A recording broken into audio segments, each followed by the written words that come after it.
China మన భూమిని ఆక్రమించేస్తుంది, మోదీ ప్రభుత్వం దేశాన్ని కాపాడుకోలేకపోతుంది అంటూ ప్రతిపక్షాలు చేసే విమర్శలు మనం రోజు న్యూస్ లో చూస్తూనే ఉంటాం. కానీ అసలు మన భూమి ఎప్పుడు ఎవరి హయాంలో చైనా చేతికి వెళ్ళిందో తెలిస్తే మీరు ఖచ్చితంగా షాక్ అవుతారు. చైనా మన భూమిని తీసుకుంది అన్నది వాస్తవమే, కానీ అది ఇప్పుడు కాదు. 1958 నుంచి 1962 మధ్య కాలంలో Indian land was taken by China between 1958 and 1962. మన వాళ్ళేమో ప్రజలను తప్పుదోవ పట్టించడానికి చైనా ఇప్పుడు బార్డర్ లో గ్రామాలు కట్టేస్తుంది అని ఆరోపిస్తున్నారు. కానీ ఆ గ్రామాలు కడుతున్న లాంజూ ప్రాంతాన్ని చైనా 1959లోనే ఆక్రమించింది. ఈ విషయం స్వయంగా నెహ్రూ గారే ఆనాటి పార్లమెంట్ లో చెప్పారు. కావాలంటే గూగుల్ మ్యాప్స్ చూసి మీరే చెక్ చేసుకోవచ్చు. Where is the village built?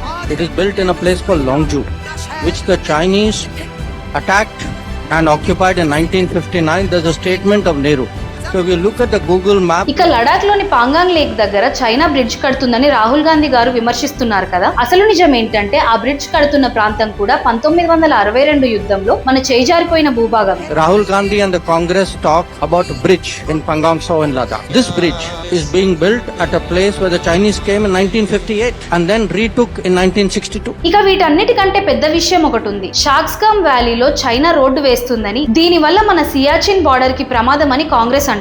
అసలు ఆ ప్రాంతం చైనా చేతికి ఎలా వెళ్ళింది? 1949లో ఆ ప్రాంతం POK లోకి వెళ్ళడానికి నెహ్రూ గారు ఒప్పుకున్నారు. ఆ తర్వాత 1963లో పాకిస్తాన్ ఆ భూమిని ఏకంగా చైనాకు అక్రమంగా గిఫ్ట్ ఇచ్చేసింది. When was Shaksgam Valley occupied by whom? Shaksgam Valley was allowed by Nehru to be part of Pakistan occupied Kashmir, and Kashmir Pakistanis handed it over to China 1963. ఒక్కసారి మీరే ఆలోచించండి. 1949లో నెహ్రూ చేసిన తప్పుకి, 1963లో పాకిస్తాన్ చేసిన తప్పుకి కాంగ్రెస్ పార్టీ ఇప్పుడు నరేంద్ర మోదీని బాధ్యుణ్ణి చేస్తుంది. కానీ మన భూమి చైనా చేతికి వెళ్ళడానికి అసలు కారణం తామే అన్న సంగతి మాత్రం చాలా తెలివిగా మర్చిపోయింది. చూశారు కదా రాజకీయాల్లో అసలు నిజాలు ఎలా ఉంటాయో. ఈ విషయంపై మీ అభిప్రాయం ఏంటో కామెంట్స్ లో చెప్పండి. ఇలాంటి వాస్తవాలు దేశంలో ప్రతి ఒక్కరికి తెలియాలంటే ఈ వీడియోను ఖచ్చితంగా అందరికీ షేర్ చేయండి. జై హింద్.